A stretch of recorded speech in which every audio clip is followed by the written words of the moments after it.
qui s'est passé précédemment, c'est que du coup, tu t'es rendu à Castelblanc, à la guilde des voleurs, sous la demande eh bien, du chef de la guilde des voleurs, qui t'a proposé, enfin t'a demandé en fait une mission, c'est-à-dire charger encore plus ton arme divine grâce à la carcasse d'un ancien géant. Tu as accepté la mission, tu t'es rendu là-bas, et il s'agissait d'un traquenard organisé par ton mentor, en quelque sorte, qui donc a essayé eh bien, de te dérober l'arme, et tu as mis fin à sa vie, ainsi que à la vie aussi d'une des... Enfin, de même sûrement de l'une des chefs de la guilde du commerce. Ah, j'étais pas au courant. Pour moi, c'était une... Ouais, bah, bien fait pour sa gueule. Ah, puis elle, c'est pas que sa vie, c'est tout, quoi. Je l'ai effacé son existence, quoi. Elle s'est pris un bon coup d'épée divine dans la gueule, là. Exactement. Tu as donc... eh bien, tu es donc, on va dire, maintenant le plus haut gradé, car je considère qu'il va y avoir un petit moment qui va se passer entre le temps où tu as fermé un portail démoniaque, tu n'es pas entré à l'intérieur, tu as fermé ce portail, et tu es donc, on va dire, revenu à la guilde des voleurs. Tu as appris que le second et en fait tous les autres membres, on va dire, haut placés de la guilde des voleurs sont morts. Tu es donc, vu qu'on t'a fait passer un grade au-dessus, tu es donc maintenant le chef de la guilde des voleurs.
Nous allons retourner à Castelblanc.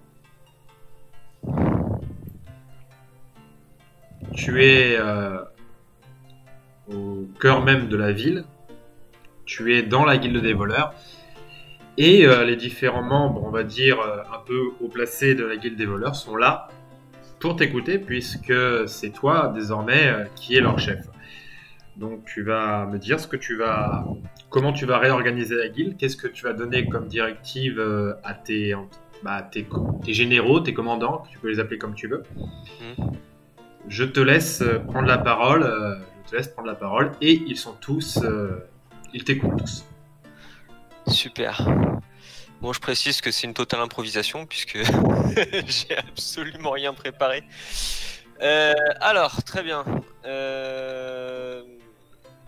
Bon, on va commencer par l'idée générale de la voie que va suivre la guilde des voleurs. Notre précédent dirigeant, donc notre chef de guilde, de mon point de vue, nous a tous trahis. Il a voulu nous vendre aux démons, et c'est quelque chose que j'ai pas accepté. Donc c'est la raison pour laquelle je me suis battu, et c'est la raison pour laquelle il est mort. Je pars du principe que la guilde des voleurs doit absolument défendre une valeur unique, sa propre liberté. Nous sommes libres. Quelles que soient les règles, les lois, l'ordre établi et tout ce bordel, on s'en fout. On fait ce qu'on veut. Ceci étant dit, on doit défendre cette liberté.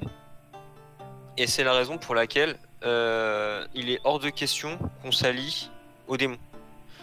Parce que clairement, les démons nous auraient réduits en esclavage dès l'instant où ils n'auraient plus besoin de nous, ce qui serait arrivé très rapidement une fois qu'ils auraient atteint leur objectif. Donc, la guilde des voleurs n'est pas alliée avec les démons. Que ce soit bien clair pour tout le monde. Et si ça pose un problème à quelqu'un, qu'il me le dise tout de suite. Tu vois qu'il y a donc un jeune voleur ici qui t'écoute, qui a l'air d'accord avec toi, et qui prend la parole. Il te demande, mais du coup, avec qui est-ce qu'on est allié? Pour le moment, on est allié avec personne. Tu vois qu'il acquiesce en mode d'accord. Il y a, on va dire, deux camps qui s'affrontent, ou qui sont sur le point de s'affronter. On a les démons d'un côté, qui sont alliés aux orques, si je dis pas de bêtises, ou en tout cas qui utilisent les orques comme chair à canon. Et en face, on va avoir la guilde des aventuriers, qui a certainement rallié à sa cause d'autres guildes. Donc on va parler du peuple du cratère en général, qui est contre les démons à l'heure actuelle. Pour le moment, nous, on est neutre.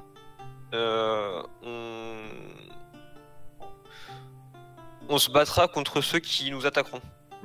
Je pense que c'est... Fais-moi juste un test de mental, maintenant. Un test de mental. Alors... Je suis en focus, donc plus 5. Ça passe. Au moment où tu as dit le mot neutre, il y a en fait un espèce de miroir à cet endroit. Un miroir qui est incrusté dans le mur. Et tu vois qu'il y a eu comme une espèce de... d'onde. C'est un peu comme quand tu lances un petit caillou à l'autre, ça fait une onde oui. Sur l'eau. Et bien pareil, en fait, là il y a eu... ça a été très, très fugace, très rapide. Mais tu as réussi ton test mental, tu l'as vu. Il y a eu une espèce de vague sur le miroir. Au moment où tu as dit neutre. D'accord. Et t'es le seul à l'avoir vu, hein. Les autres sont focus sur toi, donc ils ne regardent pas le miroir, ils font pas attention à un miroir qui est à côté. Mais toi, tu l'as vu. Très bien, bah je garde ça en tête. Voilà, donc l'idée générale c'est ça, c'est de préserver notre liberté à n'importe quel prix et contre n'importe qui. Donc comme je vous l'ai dit, les démons c'est nos ennemis. Clairement ce sont nos ennemis. Parce que leur objectif à terme aura pour conséquence, s'il est atteint, de nous priver de notre liberté. Concernant le peuple du cratère, ils nous aiment pas. On est des voleurs, on est des bas quartiers, on agit dans l'ombre, on les vole et on s'enrichit sur leur dos. Ça leur paraît immoral, mais pour moi c'est tout à fait justifié. S'ils sont assez mauvais pour se laisser avoir, tant pis pour eux. Ceci étant dit, je pense que pour le moment, on devrait s'organiser de manière à pouvoir savoir tout ce qui se passe partout. Parce que justement, on va avoir besoin d'informations, d'énormément d'informations, pour pouvoir prendre des décisions, se fixer des objectifs et agir au bon moment, au bon endroit, pour combattre ceux qui veulent nous priver de notre liberté. Si c'est les démons, et ce seront les démons, en tout cas ça c'est sûr, on s'en prendra à eux. Mais si les habitants du cratère s'en prennent à nous, on contre-attaquera également. L'idée c'est pas de s'allier à qui que ce soit, puisque dès l'instant où on s'allie à quelqu'un, on se prive nous-mêmes d'une partie de notre liberté. Et nous sommes libres. J'insiste vraiment sur ce point crucial. C'est comme ça qu'on fonctionne. On s'enrichit sur le dos du peuple du cratère. On pourra également s'enrichir en dépouillant les démons s'il faut. Et bien sûr, on est un peu une famille. On doit être solidaires entre nous. Personne n'agit seul. Ça va être une nouvelle règle. Et c'est difficile pour moi puisqu'à la base, j'étais plutôt du genre solitaire. c'est trop dangereux d'agir seul. Alors je sais qu'il y a des gens parmi vous qui sont suffisamment sûrs d'eux et compétents pour estimer être capable d'agir seul, mais malheureusement, je suis contre cette idée. Pour une durée indéterminée, et qui prendra fin, bien entendu, dès l'instant où le conflit aura été résolu. J'apprécierais qu'on se débarrasse des démons, clairement. Mais sans pour autant s'allier au peuple du cratère. En tout cas, on recevra jamais d'ordre d'eux. Si on les soutient, ce sera dans l'ombre et ce sera seulement dans notre intérêt. Ok. Il y aura pas d'alliance officielle. Donc, ton discours a fait mouche, hein. Tu vois que déjà les mots liberté, l'organisation, le fait qu'effectivement il y ait les démons et que tous sont au courant, puisque de toute façon, ils voyaient venir le plan du chef de guilde, et ils n'étaient pas forcément très chauds non plus, ils avaient un petit peu la frousse. Donc, le fait que tu reprennes les rênes et que tu réorganises un petit peu ça en mode un peu plus carré, tu vois qu'ils sont plutôt rassurés. Ils se disent que du coup c'est quelqu'un qui a la tête sur les épaules, qui travaille dans leur intérêt à eux plutôt que dans l'intérêt général qui serait pas forcément leur intérêt à eux. Donc ils t'écoutent, il n'y a pas de souci. Tu vois que il y en a qui vont se reposer vu qu'ils vont sûrement partir demain pour des missions du coup de renseignement. Tu vois qu'ils ils s'organisent un petit peu entre eux. Dès le moment où tu as fini ton discours, ils s'organisent un peu entre eux. Il y en a 2-3 qui vont se reposer parce que du coup ils vont sûrement partir du matin à l'aube. Il y en a 3-4 qui vont faire des provisions parce qu'il est tard, hein, il fait nuit. Il y en a... Excuse-moi, je t'interromps. J'ai des ordres à donner à 3 voleurs. Ok, donc il y en a 3 qui restent et les autres vont se préparer. Il y en a qui partent, hein, qui sont déjà partis en mission du coup. Et il y en a 3 qui restent ici, dont le jeune qui t'a posé la question.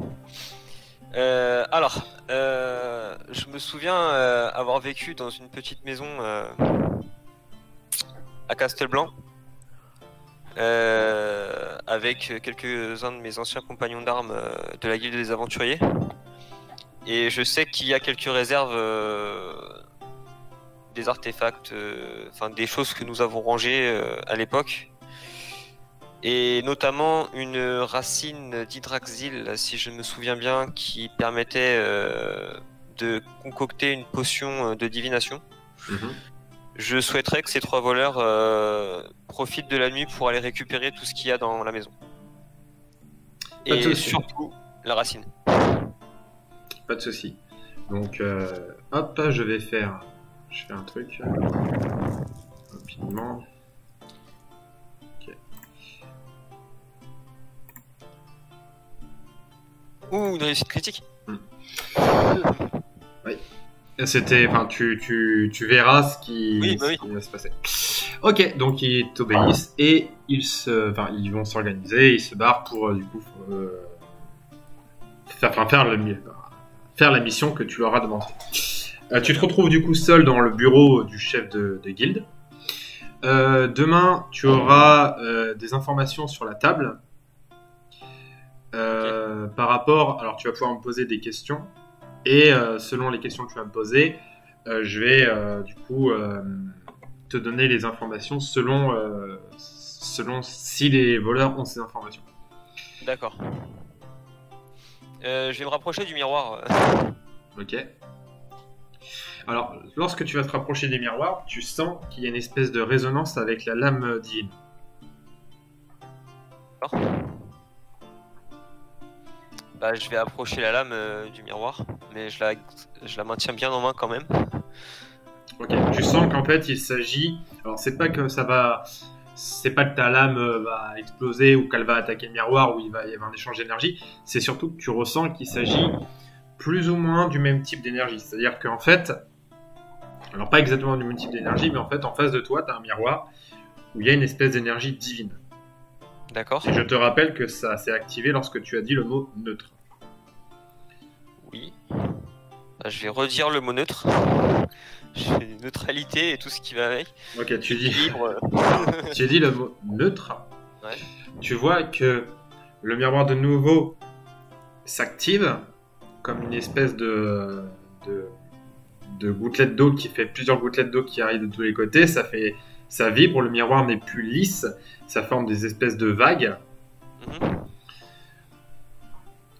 Et tu entends une voix qui te demande qui est-ce. Je suis Veldrin, le nouveau dirigeant de la guilde des voleurs. Très bien. Quel est ton but, Veldrin?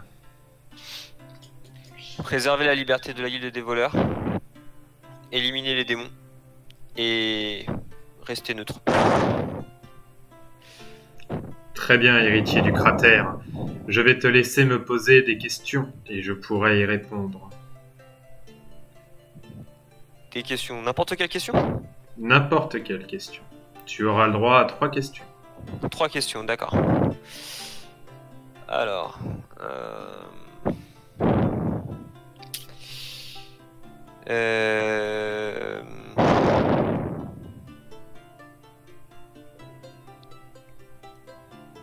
Première question. Où est-ce que je peux apprendre à maîtriser cette épée? Je parle de l'épée divine, hein, je précise. Tu cherches un maître d'armes? Par exemple.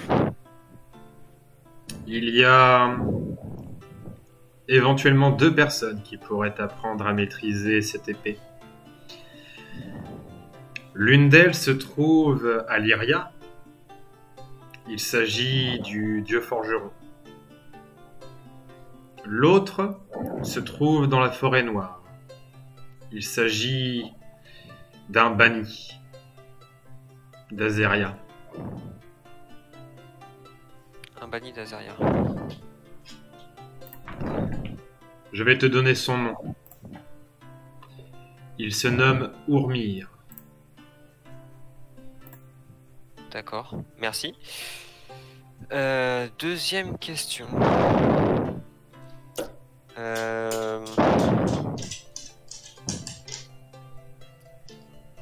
Comment éliminer Enoch?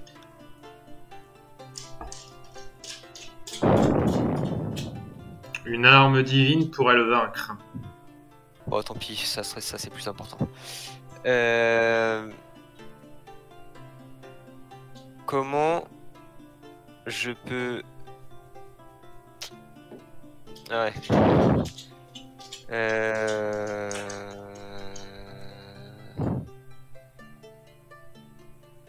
Où se trouve la déesse du vent? Sur Lyria. Putain, je le savais, remarque. C'était logique. Tu vois que le miroir reprend tout doucement une forme lisse. Il te dit: à bientôt, Veldrin. À bientôt, guerrier de la liberté. À bientôt. Très bien. Je voudrais faire passer un message à la guilde des aventuriers de manière anonyme. Mhm. Leur donner cette information que Enoch a un point faible et qu'il s'agit de la déesse de la déesse du vent et qu'elle se trouve à Lyria. Ok, donc ça, les aventuriers l'auront juste avant de commencer la saison 4 du coup. Ils auront cette information. J'insiste sur le côté anonyme hein, de la provenance de l'information. Oui, oui, de toute façon, oui. Ce sera une Je vais lettre quand même pas anonyme. commencer à me contredire moi-même en m'alliant officiellement à la guilde des aventuriers. Alors, du coup, Veldrin, voilà comment ça va se passer. Tu as eu plusieurs informations et tu sais que effectivement, il y a un maître d'armes. Il y a un maître d'armes qui se trouve au niveau de la forêt noire. La forêt noire, qui est donc le lieu où vivent les elfes noirs, les membres de ton clan avant que tu meurs. Avant de partir, tu as eu les informations en fait de ce qui s'est passé, en gros du retour du conseil des guildes. Tu sais que la guilde des druides, qui est donc fait majoritairement, enfin qui est majoritairement, enfin qui fait partie majoritairement des elfes noirs. En fait, les elfes noirs contrôlent la guilde des druides, c'est allié aux aventuriers. Tu sais aussi que du coup, il y a un contrat sur ta tête qui est de 1000 pièces d'or. Très peu pour toi, mais c'est une sacrée somme quand même. Et tu sais que du coup, tu es recherché. D'accord.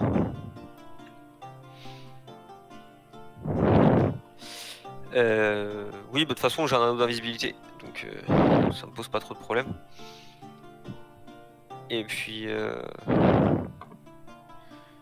s'il faut casser quelques têtes, on cassera quelques têtes. Ok, très bien. De toute façon, je passe la nuit à la guilde des voleurs, puisque le lendemain, tu m'as dit que j'aurais la table. Oui. Alors, je vais prendre, parce que je déroge pas à la règle que j'ai imposée, donc je ne pars pas tout seul. Est-ce qu'il y a des elfes noirs parmi la guilde des voleurs sur place? Non, c'est que des Non. humains. Là. Que des humains? Ok, bah je vais proposer au petit jeune qui a ouvert sa bouche tout à l'heure là de venir. Bah, le petit jeune, tu l'as envoyé. Ah oui, merde, je l'ai déjà envoyé. Bah non, mais il y allait pendant la nuit là, j'ai dormi là. Oui, mais pour l'instant, ils sont pas encore revenus. Enfin, ça va pas être aussi facile que ça d'entrer à la guilde des aventuriers. Ah oui, c'est vrai, t'as raison. Ok, bon, tant pis. Est-ce que parmi les voleurs qui restent, il y en a un qui est un peu plus compétent que les autres qui se dénote? T'as un de. Oui. Donc, t'en as un qui est pas encore parti. Hop, je te le mets ici. Donc. Qui s'appelle Varir. Varir. Oui. Hop. Qui a 13 points de vie. Hop. Hop. 8 points de psy. Et 2 points d'armure. Et qui fait, du coup, en dégâts, 4 et 4. Parce qu'il a 2 lames. D'accord. Hop, et je te le mets sous ton contrôle. 3 départ, 5. Et je te le mets en violet. Ça roule. Alors, qu'est-ce que je voulais voir moi? Et puis courbe divine. Je vais lui donner ma dague plus 2. Ok. Alors, supprimer.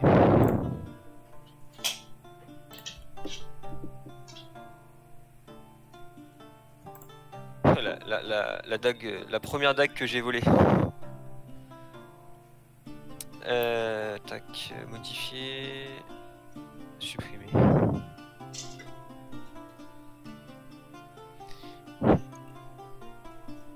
Alors moi en armure j'ai armure de cuir plus 3, plus de reste-feu. Et c'est tout. Ouais, faudrait peut-être que je me stuff un peu aussi. Au niveau de la forêt noire, avec Varir.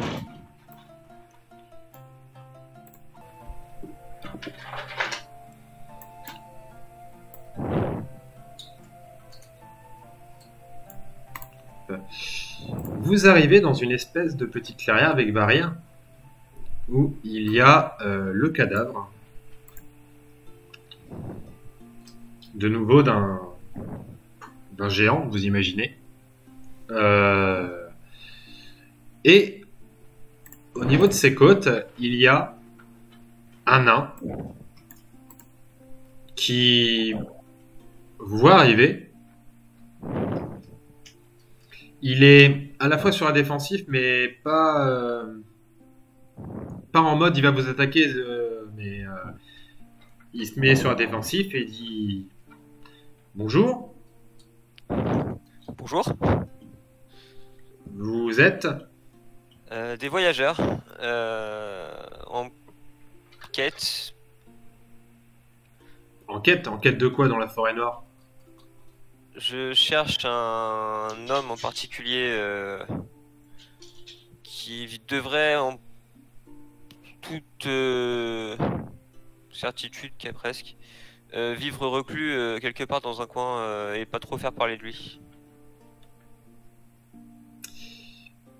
est-ce que vous cherchez Ourmir?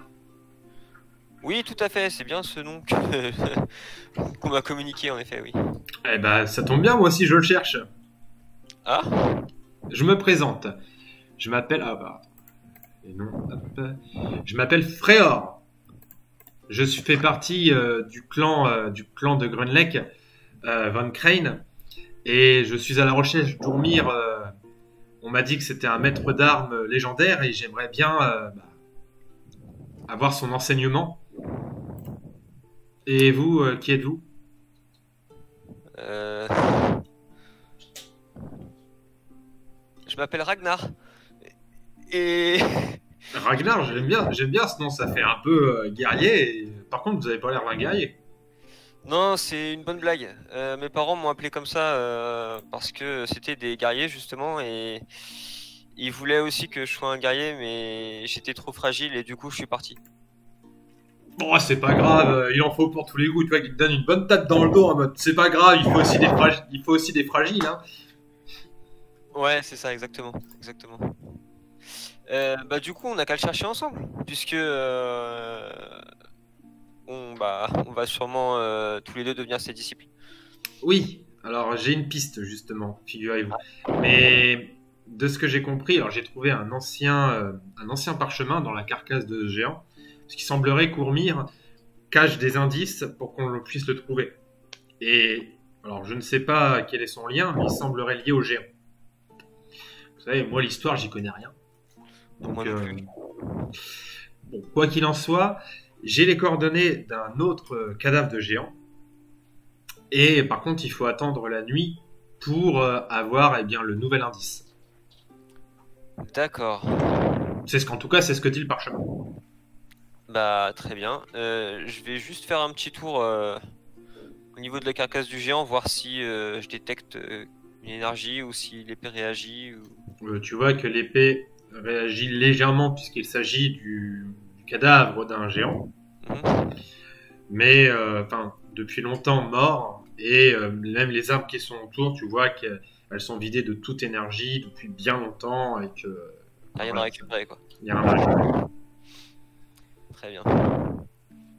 Je propose qu'on suive le nain. J'ai oublié son nom. J'ai oublié son nom. Frère. Fraor. Ok. Alors, du coup, comme Frère vous l'a proposé, vous attendez la nuit. Et vous vous rendez à l'endroit où il y a de nouveau le cadavre d'un géant qui émet Qui une a légère lueur. radioactive. Alors, il émet une légère lueur, effectivement. Hop. Il émet une légère lueur. Tu vois que Frère s'approche tout doucement, prudemment. Je lui suggère de s'arrêter, de me laisser passer devant, et je lui explique que j'ai quelques notions de magie qui pourront peut-être être un peu plus utiles que sa grosse masse. Pas de problème, moi vous savez, la magie, c'est pas mon truc. Moi, je suis là pour apprendre à maîtriser les armes, pas... Moi, la magie, pff. Très bien, bah c'est bien qu'on se soit trouvé alors, on va pouvoir se compléter comme ça. Mais oui, elle est droit dans le dos. Il va se prendre un coup de doc dans le dos lui. Alors, je vois si pareil, si j'ai une réaction de l'épée, si mon côté ombre réagit un petit peu, si je détecte de la magie ou quelque chose qui sort de l'ordinaire, on va dire, Alors, au-delà de la lumière. fais-moi un test de mental. Donc, tu me fais exactement 2 tests de mental. Un premier test de mental par rapport au géant, et un deuxième test de mental pour autre chose. D'accord. Réussite critique. Réussite critique, pas de souci. Et l'autre? Et là, un petit échec critique histoire de faire bonne mesure. Alors, on va voir.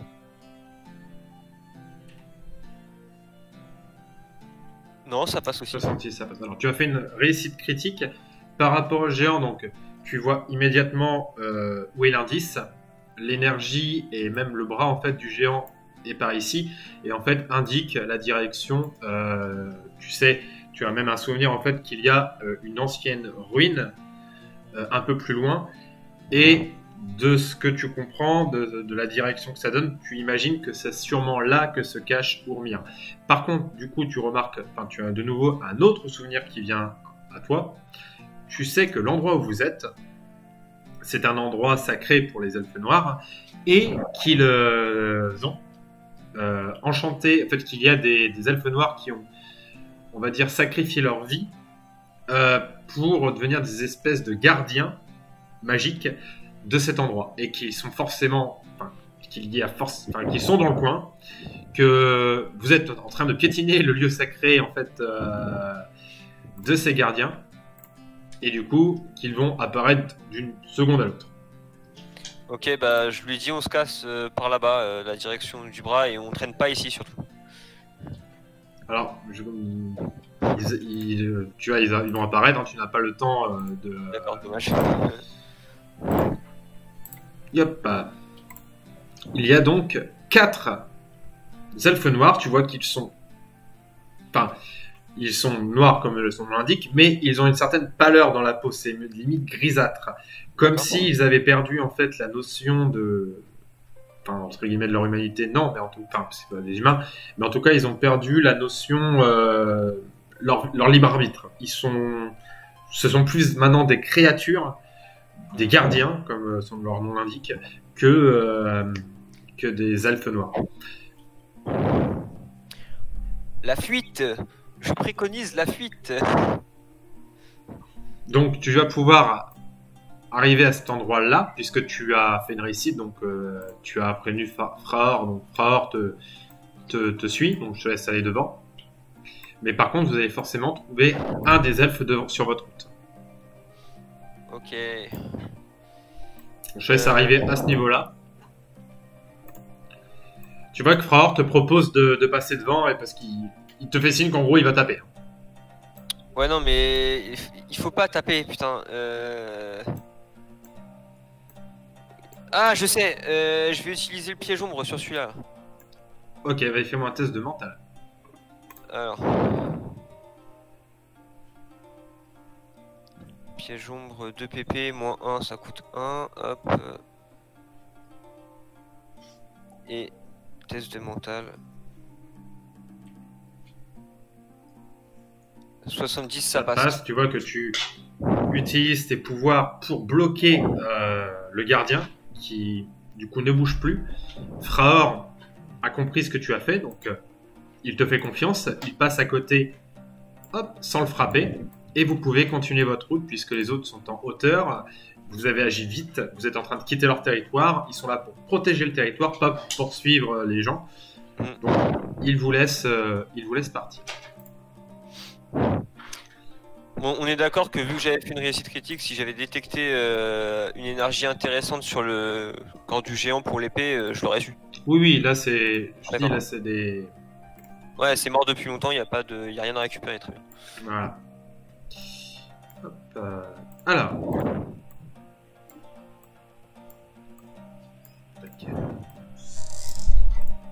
Vous allez arriver à l'entrée des ruines dont je t'avais parlé, qui se trouve être sûrement l'endroit où Ourmir se trouve.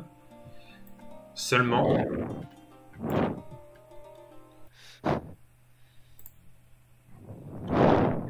Donc il y a 4 aventuriers. Ragnar s'avance. Ragnar. Putain, comme par hasard, c'est celui que j'ai joué.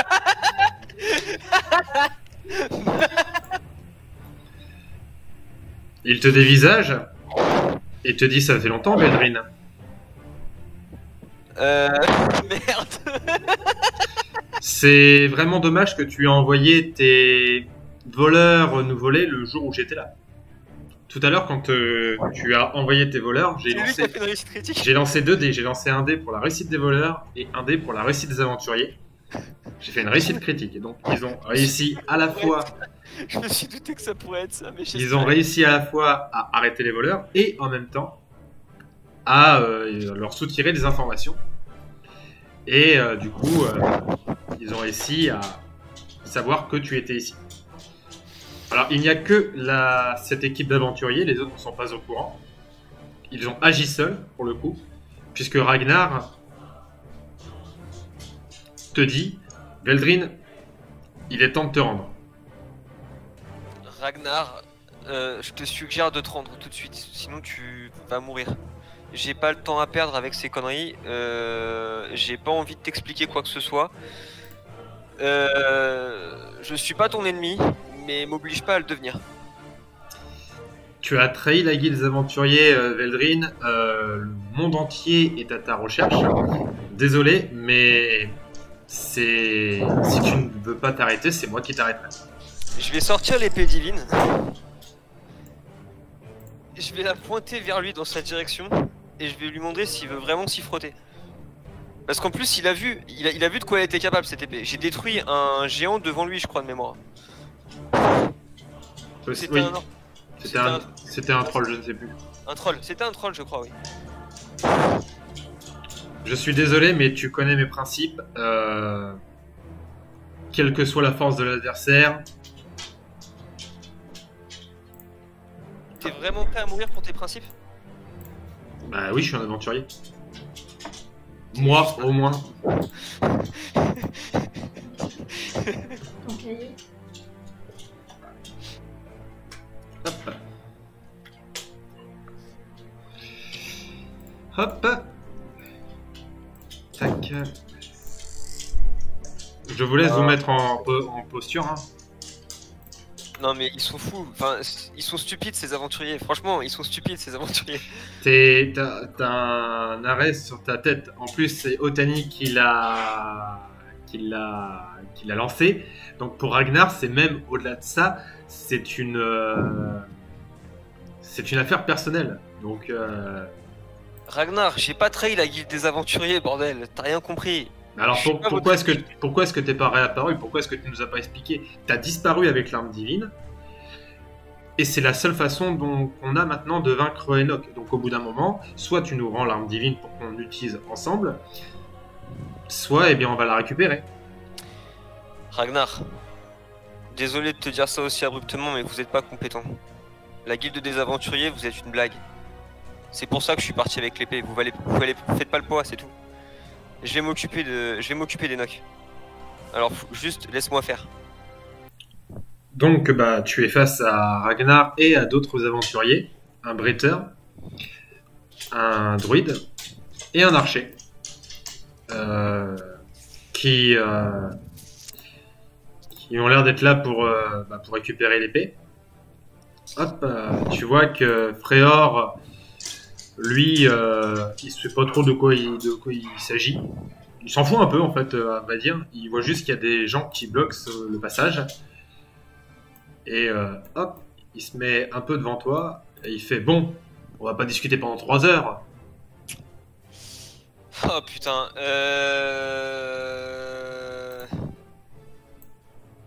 Restez derrière, je gère. Tu vois que Frère t'écoute, mais il a l'air un peu déçu en mode oh. Ouais, je comprends. Je lance mon ultime. Ok, donc fais-moi un test de mental.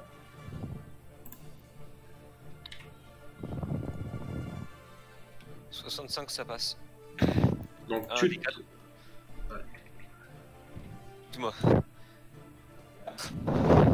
4 tours, très bien. Donc tu te transformes hop, en ombre.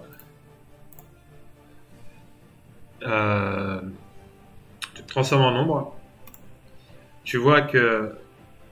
Donc ça va durer 4 tours, là c'est l'action que tu as faite. Donc Ragnar va lui aussi faire une action. Ça passe. Il sort un halo de lumière autour de lui. Putain!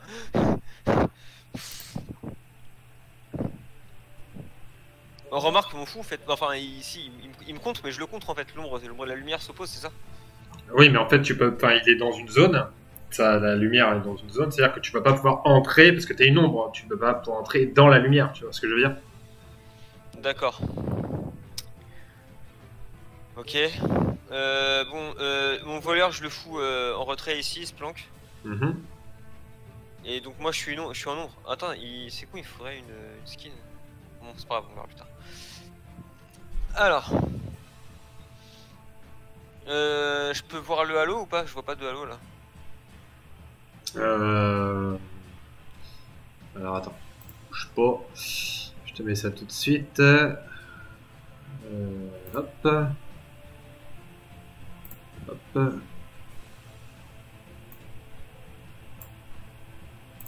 Tac.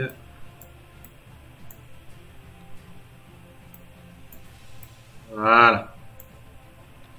Ah ouais. Tu vois que le bretteur vient se placer juste ici. Prêt à reculer s'il le faut. Il est en posture défensif. Le druide se met là. Et l'archer se met ici. Ils sont tous les deux en posture offensive. Ok. Fraor se met en posture défensive quand même. Ouais. Il attend toujours derrière toi, mais il trépigne d'impatience là. Ok. Bah, c'est à qui le tour? Mon voleur, il est planqué. Hein. Du coup, on va faire un lancer d'initiative pour voir qui c'est qui va agir en premier et tout. Donc moi, je lance 4 dés d'initiative. Hop.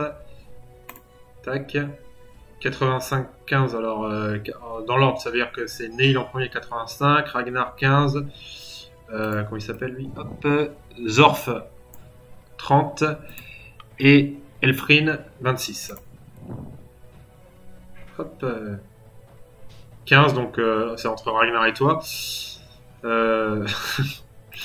Et 57 pour Freya. Ok. Je lance un dé pour. On fait quoi pour. On relance tous les deux pour toi et moi, Ok. pour Ragnar. Hop. Ah putain. Donc, Ragnar en premier. Donc il va essayer de lancer un trait de lumière. 25, ça réussit. T'es en focus? Bah ouais, je suis en focus, ouais. Donc il te lance un trait de lumière. Hop. Tu prends 3 de dégâts magiques. Ok.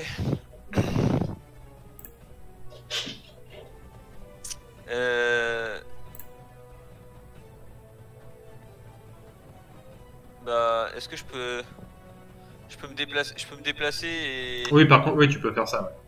Je t'enlève quand même tes points de vie. Hop. Tac.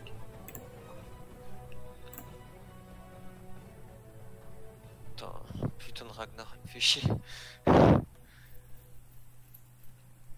Alors, je me déplace là-bas du coup. Et je vais utiliser la manipulation des ombres sur celui-là. Là. Ok, vas-y, fais-moi un test de mental. Alors.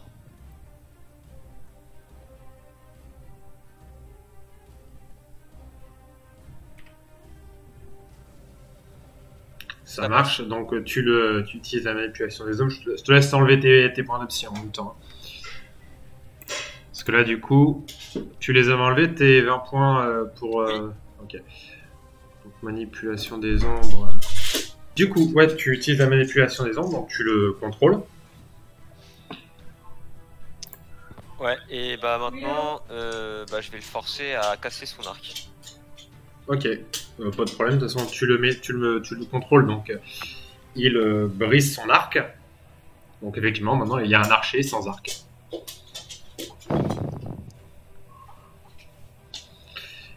Du coup, c'est un... Alors attends, au niveau des lancers de dés...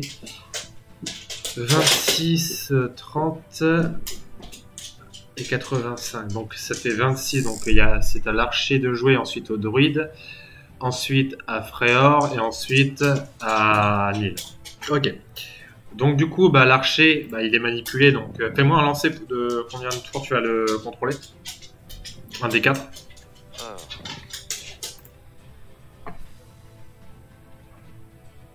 Deux, donc de toute façon ce tour-ci il peut pas bouger, donc il ne peut rien faire.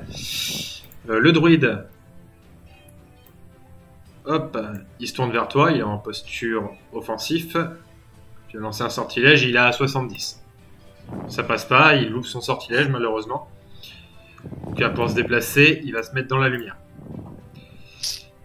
Freyr, lui, va quand même avancer parce qu'il voit que tu combats, donc Il va s'avancer vers Nil. Hop, il est à 80. 93, donc il ne réussit pas à attaquer, mais il est en posture défensif. C'est Nil qui va lui aussi attaquer. 17, lui par contre il réussit. Préor, il essaie d'esquiver. Il esquive.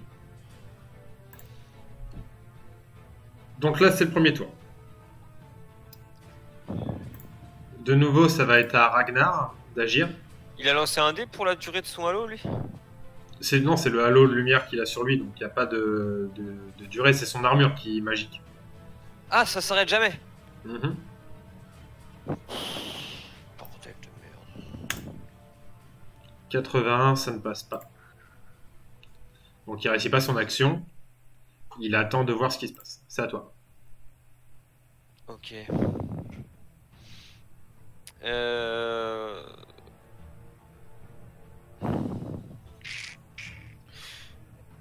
Est-ce que je peux utiliser... Enfin, puiser dans la magie de l'épée pour générer une ombre suffisamment puissante pour éteindre sa putain de lumière là? Oui, tu pourrais. Alors attends. Hop.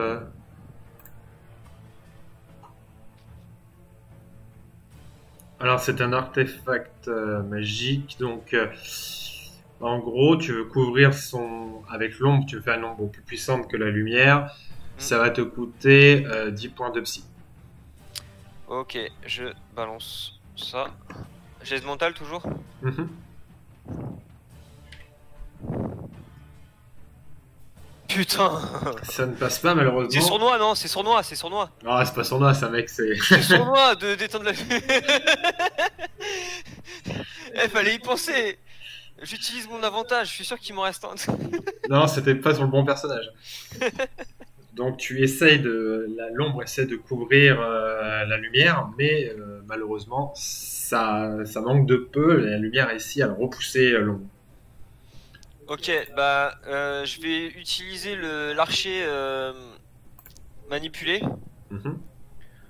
pour le faire foncer sur le druide et essayer de le désarmer. Ok. Donc Enfin, ouais, enfin en gros lui foncer dessus et le plaquer même, enfin faire un plaquage. ok. Donc on va tous les deux faire un test, voir qui c'est qui va prendre l'ascendant entre le druide et l'archer. Vas-y, hop. Oh, j'ai fait un 3. Hein.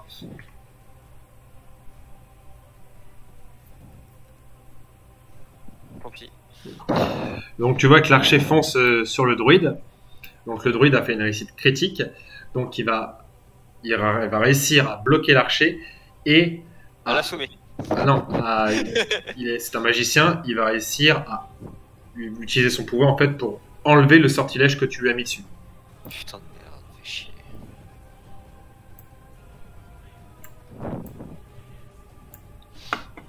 C'est au druide d'agir. Il va essayer de faire son sortilège. 7. Oh, Il est putain, chaud ce druide. Hop, il t'envoie une espèce de rayon d'énergie, mais tu vois que ça ne te fait pas de dégâts, par contre ça absorbe ta magie, et ça t'absorbe 6 points de magie. Ok.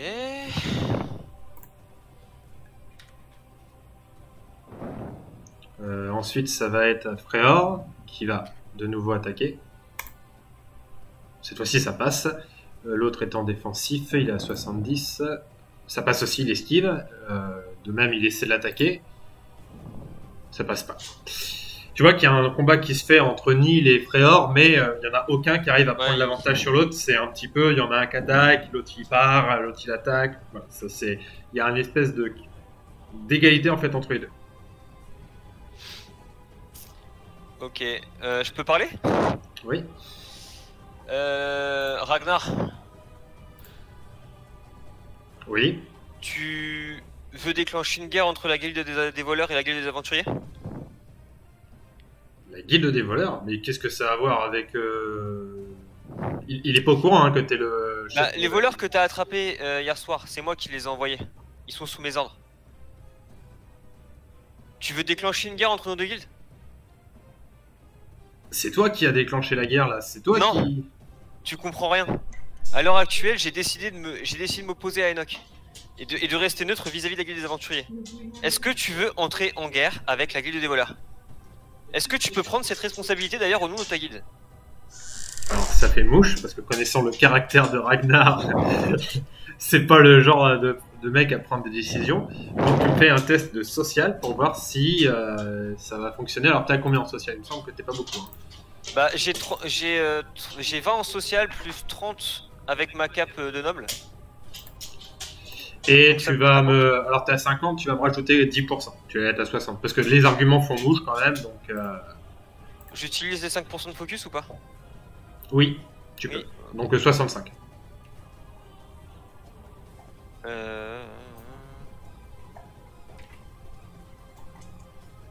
Réussite critique. Réussite critique. Et en plus il me croit, et en plus de ça, il vient m'aider. Donc tu vois qu'effectivement tes arguments font mouche, et la réussite critique va faire que à la fois il va te croire, mais en plus il te croit aussi sur le fait que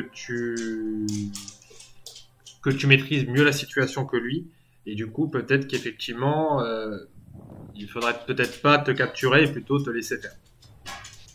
D'accord. Donc tu vois que c'est Ragnar qui est le chef de ce groupe d'aventuriers. Donc Ragnar lève la main et fait « Stop! Arrêtez-vous !»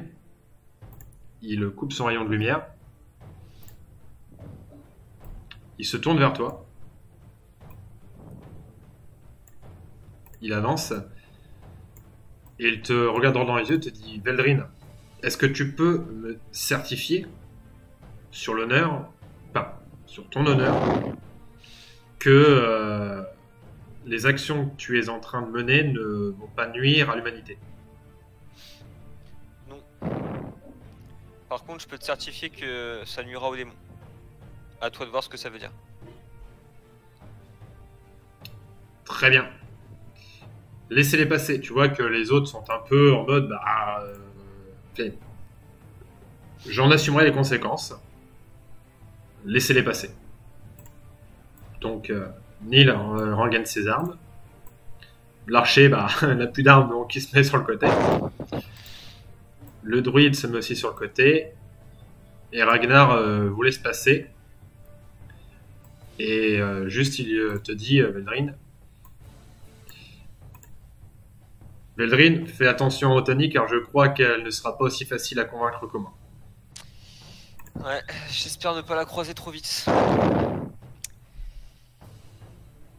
Donc vous pouvez passer.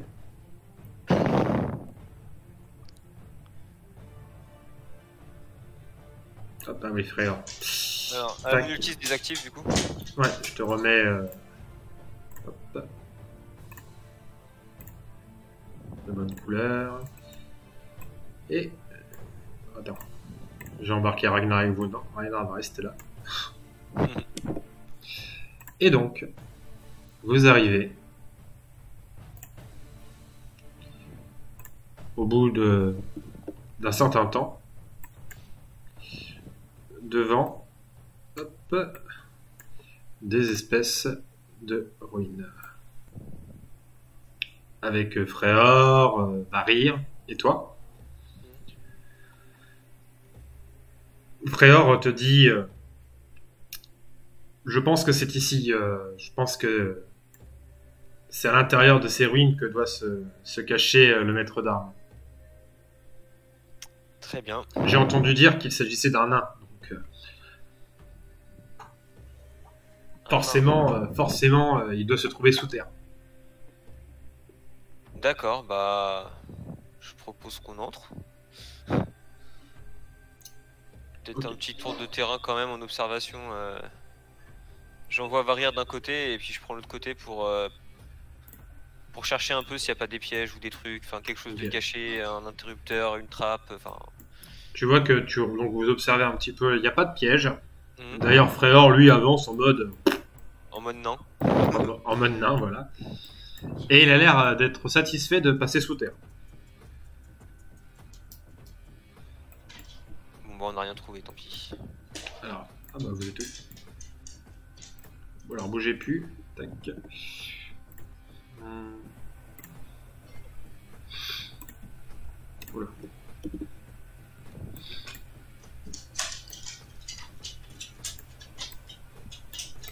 Donc vous passez à l'intérieur de cette... enfin, vous entrez dans cette grotte, dans ces ruines, et vous arrivez dans une espèce de caverne.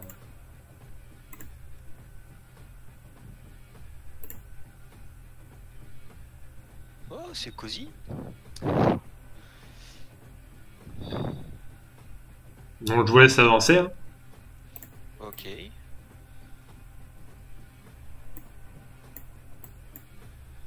Donc tu vois qu'il y a effectivement une espèce de rail au sol, comme si on avait creusé pour enlever la terre avec une espèce de gros chariot. Tu vois qu'effectivement il y a des lumières un petit peu à droite à gauche, donc ça a l'air habité.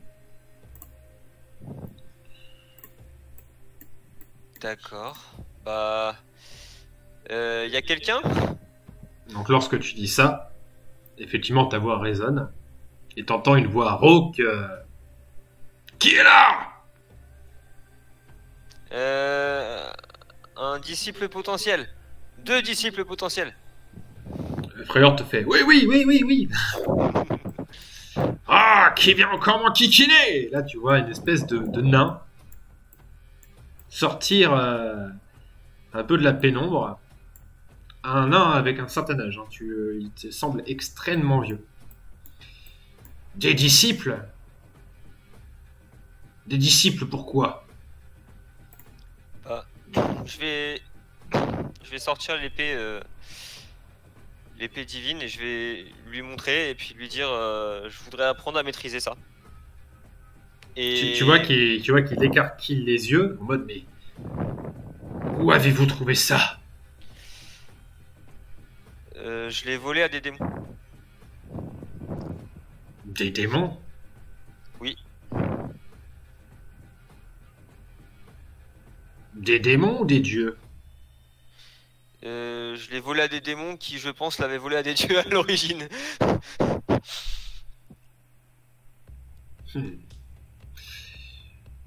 Qui êtes-vous, jeune homme, et qu'est-ce que vous voulez faire de cette arme divine? Je veux tuer les démons. Ah, rien que ça. Ouais. Et qu'est-ce que vous comptez faire des dieux? J'aimerais bien les laisser où ils sont.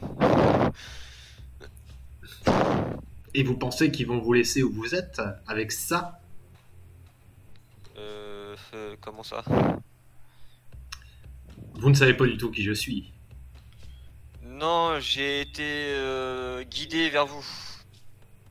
Mais je sais que vous êtes un maître d'armes et si j'en crois mon guide, vous êtes la personne la plus à même de m'aider à maîtriser cette arme, car l'autre personne qui voulait m'envoyer voir, qui m'a proposé d'aller voir, était justement un dieu, et je ne souhaite pas avoir affaire à eux.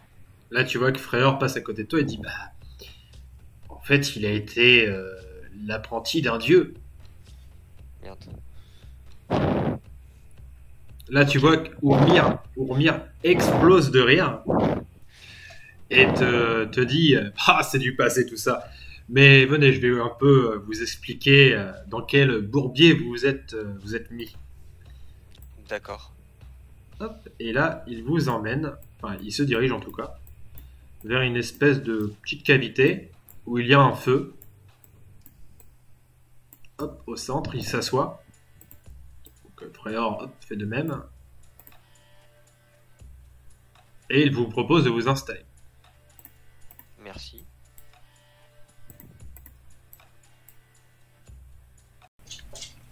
Alors, je me présente. Je m'appelle Urmir. J'ai été l'apprenti de la déesse forgeron.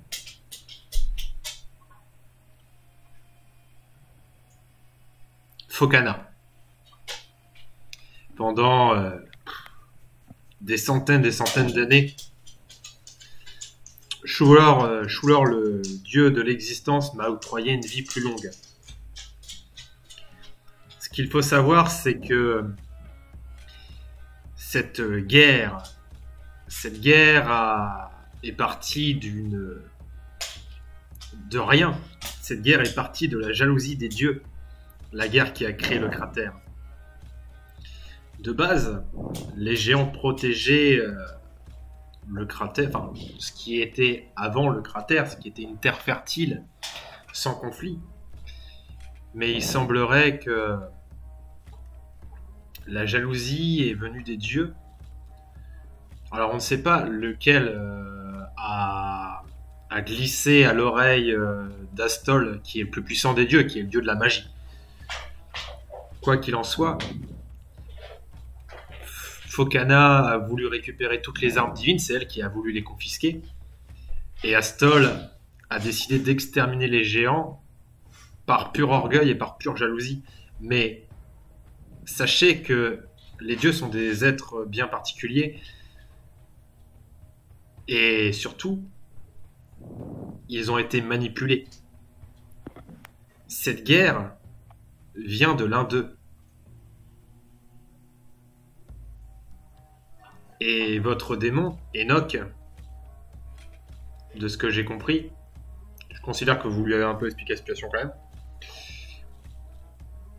Enoch n'a jamais existé, enfin en tout cas, de ce que j'ai entendu parler, j'ai entendu de nombreux noms de démons, vous savez, les dieux ils aiment bien parler de leur bataille et tout.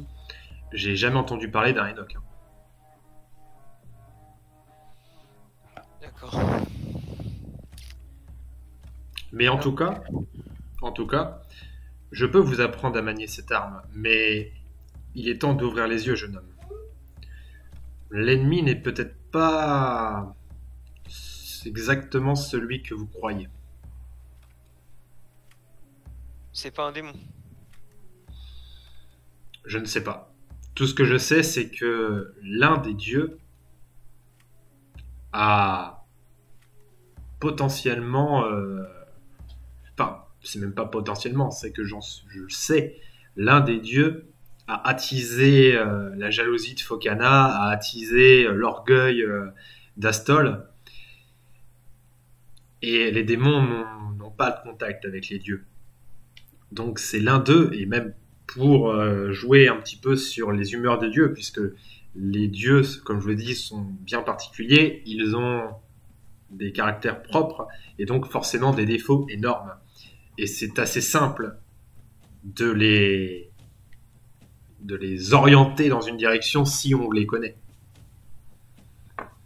D'accord. Sachez ceci. Il y a 13 dieux. Ou, enfin, on pourrait dire 14, puisqu'il y en a un qui ne sert pas à grand chose. C'est un espèce de dieu de passage. Les 13 dieux, donc nous avons Astol, le dieu de la magie, Torwer, le dieu des esprits, Faugi, le dieu des merveilles, Fokana, la déesse des forgerons, celle qui m'a appris à manipuler plutôt des armes divines, car Fokana n'est pas capable de créer des armes divines. Elle s'en vante tout le temps, puisqu'elle a toutes les armes divines chez elle, enfin, dans son monde, mais elle n'a jamais réussi à créer une arme divine. Mais elle se vante d'être capable de les faire. Usfi, la déesse de la sagesse, Ostun, la déesse du vent, Gedana, la déesse des batailles, Udum, le dieu des flammes, Memos, le dieu de la bière, Zigdal, le dieu du jugement, Otuna, la déesse de la mort, Githris, la déesse de la poésie, qui est aussi d'ailleurs la femme du plus puissant des dieux, donc le dieu de la magie, et Chulor, donc celui qui m'a accordé une existence plus longue, le dieu de l'existence. D'accord. Ils ont des rivalités, les dieux, entre eux? Ils ont chacun leurs histoires et effectivement leurs conflits. Après, je ne connais pas tout, malheureusement. D'accord. Bon, si je résume un peu la situation, enfin ce que je crois avoir compris. Les géants protégeaient le cratère. Ils ont créé des armes divines capables de tuer les dieux et les démons. Ils combattaient donc les géants combattaient les démons à l'époque?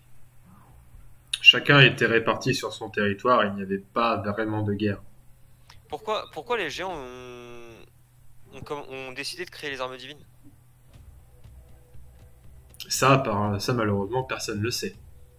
D'accord. Donc il faudrait plutôt interroger des géants. Ok. Et c'est au moment où ils ont créé les armes divines que la guerre s'est déclenchée? Au C'est à moment, cause des armes oui, divines? au moment où ils ont créé les armes divines, effectivement, les dieux, les dieux ont commencé à se méfier des géants. Et à ce moment-là, Astol a entendu dire que que le roi des démons avait fait une alliance avec le roi des géants pour récupérer une arme divine. D'accord. Et c'est ça qui a déclenché la guerre. Les dragons s'en sont mêlés puisque, de base, les dragons avaient une alliance avec les géants. Du coup, c'est ça qui a tout déclenché. Ok. Parce que j'ai rechargé l'épée avec une âme résiduelle de géant qui m'avait l'air plutôt mauvais. C'était peut-être lui l'allié des démons. Un géant corrompu, vous voulez dire? Peut-être. Je connais pas vraiment l'histoire, mais oui, je pense que c'était un géant corrompu, oui. Après, un géant corrompu, c'est la magie en fait d'elle-même peut être corrompue si elle est trop longtemps dans un endroit malsain ou quoi. Donc, je ne pense pas que ça ait de lien avec l'adversaire dont. D'accord. Bon, en tout cas, ce qui est sûr, c'est que Enoch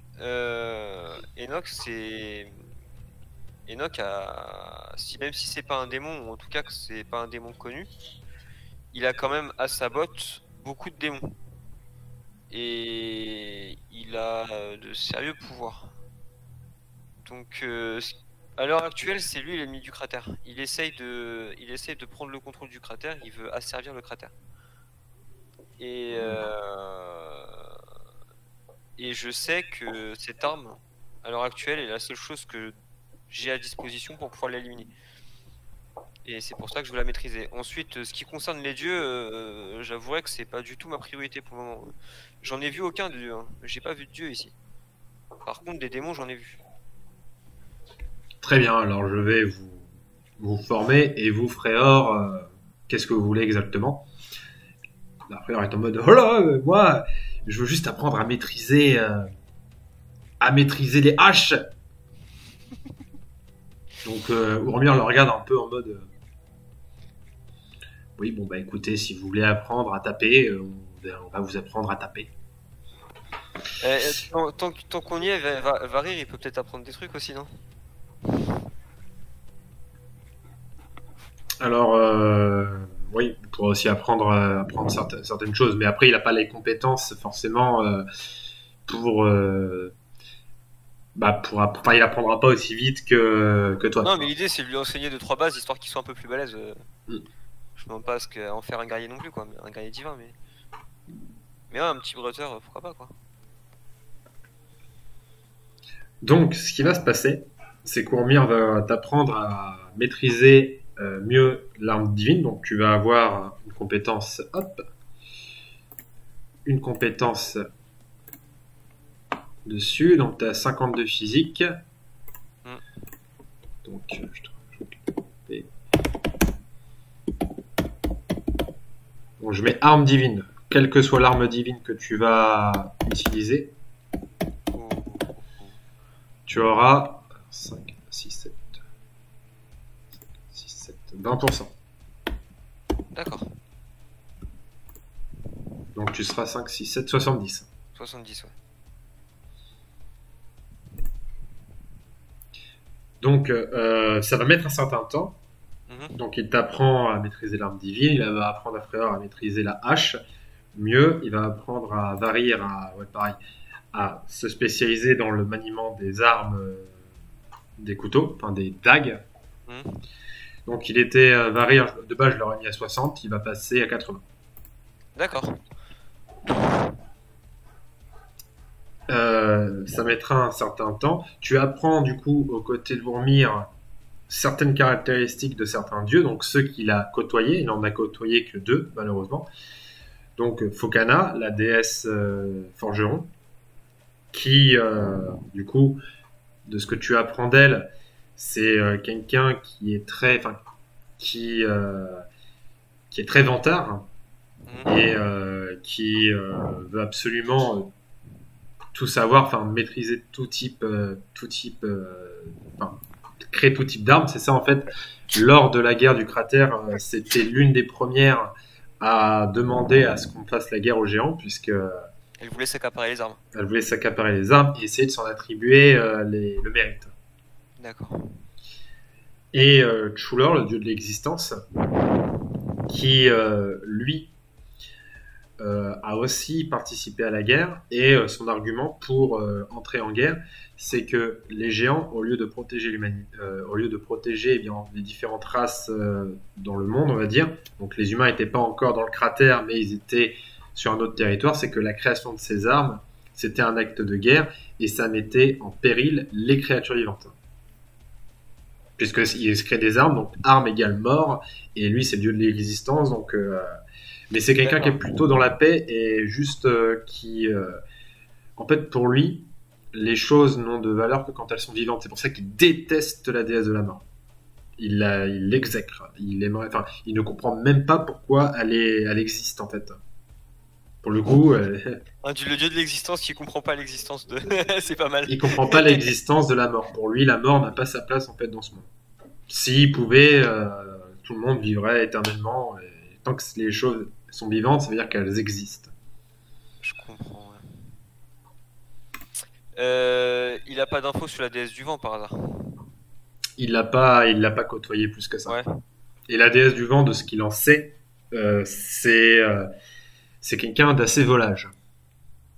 Alors quelqu'un qui a de base la déesse du vent. De base, la déesse du vent, elle est plus ou moins en relation avec attends, hop, voilà, avec le dieu de la bière. Mais du coup, elle le trompe régulièrement et elle a eu beaucoup d'amants et d'amantes aussi. Ok. Est-ce qu'il m'a un peu plus parlé de ce qu'il voulait dire quand il me disait que je me trompais peut-être d'ennemi? À quoi il faisait référence? Il faisait référence au dieu, je suppose. En fait, pour lui, celui que vous appelez Enoch fait sûrement partie des dieux. D'accord. En fait, ce serait une double identité. En fait, en gros, il commence à y voir plus clair. Il se dit que ça se trouve, ce Enoch de base est un dieu qui aurait tout simplement essayé. Enfin, même ça se trouve, c'est même lui qui a proposé aux géants de créer les armes divines et qui, grâce à sa façon de un peu dans la fourberie ou quoi, aurait réussi à convaincre les autres dieux d'entrer en guerre contre les géants. Alors le but de l'opération, il la voit pas trop, il comprend pas trop. Est-ce que c'est juste de faire la guerre? Il comprend pas trop l'intérêt, mais bah, si on part du principe qu'il a atteint son objectif était de détruire les géants. Et si l'objectif était de détruire les géants, en tout cas, oui, il a réussi cet objectif-là. Mais du coup, pourquoi est-ce qu'il est de retour, vu que son objectif est censé être atteint? Bah, parce que c'était pas son seul objectif. On détruit pas un peuple juste pour le détruire. Moi, ce que je supposerais là-dedans, tu vois, c'est que il a détruit les géants. Enfin, il a fait détruire les géants parce que les géants protégeaient le cratère. Et maintenant, il est dans la deuxième phase de son objectif, c'est la conquête du cratère. Mais avant de pouvoir faire ça, il fallait qu'il se débarrasse des géants. Et il a été ralenti d'une manière ou d'une autre, puisqu'à un moment donné, il a été éliminé par la guilde des aventuriers, ou enfin éliminé, neutralisé en tout cas. Oui. Et c'est pour ça qu'il a pas réussi à atteindre son objectif complet. Mais par contre, le fait d'avoir éliminé les géants, ça lui a laissé le champ libre sur le cratère. Enfin, en tout cas, ça lui a enlevé une sacrée épine du pied. Bon, après, c'est qu'une supposition, j'ai pas de... Mais je vois que ça. Pour moi, les géants étaient un obstacle qu'il devait éliminer. Et vu que le cratère, c'est le berceau de la magie, il a peut-être justement une volonté d'exploiter la magie du cratère. Par contre, j'aimerais bien comprendre pourquoi. Ceci étant dit, ça nuira forcément à la guilde des voleurs s'il atteint son objectif, donc il faut l'éliminer. Pas le choix. Ok. Du coup, on va s'arrêter là pour cet épisode.